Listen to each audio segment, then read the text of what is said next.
Pourquoi ici, quand j'ai vu un BOS haussier, je ne suis pas directement rentré sur ma zone 618 pour aller chercher une target qu'on avait ici, donc New York AMI, et je me serais fait directement stop loss. Donc, c'est exactement ce que je vais vous montrer dans cette vidéo, parce que c'est super important de comprendre ce concept-là si vous voulez vraiment optimiser votre win rate. Fait que tout simplement, pour commencer, on va aller voir un peu ce que IS faisait. Si vous ne comprenez pas les SMT, c'est vraiment super important parce que dans le fond, c'est le marché corrélé avec NQ. Donc, NQ fonctionne avec MIS. C'est eux qui, si exemple, MIS va prendre une liquidité, ben, NQ a le droit de la laisser en suspens et venir la chercher plus tard. Donc, si on regarde ici sur mon 15 minutes, tout simplement, on avait New York EMI ici qui avait été pris par IS. Puis si on va voir sur NQ en 15 minutes, on voit qu'on avait tout simplement un SMT. Donc, il aurait fallu attendre d'avoir des confirmations supplémentaires pour aller chercher un bon trade. Donc, c'est ici que je vais vous montrer ensuite comment je suis rentré sur le marché pour aller chercher London Low ici. Donc, c'est vraiment facile.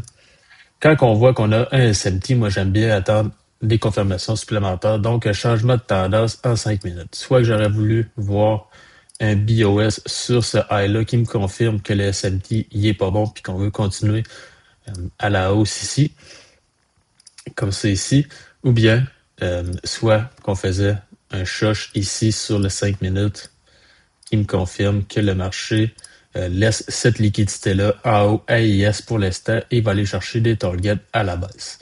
Donc, c'est exactement ce qui s'est passé. Le marché a fait un changement ici d'état de délivrement du prix.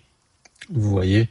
Et ensuite, j'ai attendu une confirmation supplémentaire pour aller chercher ma target qui était London Low. Donc, on a fait un choche et sur nos 5 minutes, j'ai marqué ici sur mon dernier high, j'ai marqué mon Fibonacci et je suis rentré sur mon 618 ici pour aller chercher London Low qui était tout simplement ici.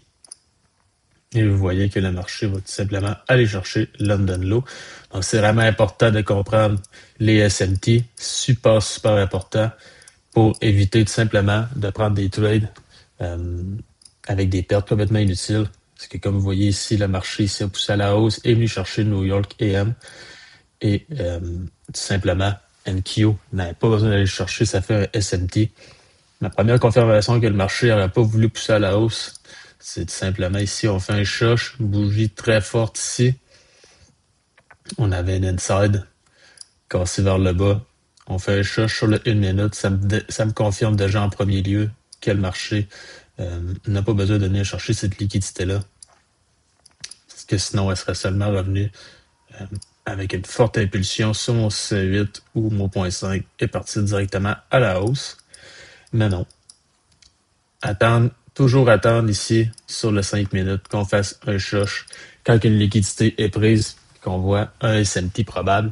Toujours attendre d'avoir une confirmation en higher time frame. Ça va vous éviter vraiment des pertes. Faites-le en backtest, vous allez voir. Il va y avoir beaucoup de filtration de trade. Vous allez perdre beaucoup moins de vos trades si vous comprenez les SMT tout simplement. Ça va vous sauver des belles pertes. Alors sur ça, c'était ma courte vidéo de la journée. Je voulais seulement vous montrer les SMT, vraiment super important. Et je vous souhaite à tous une très belle journée. Merci.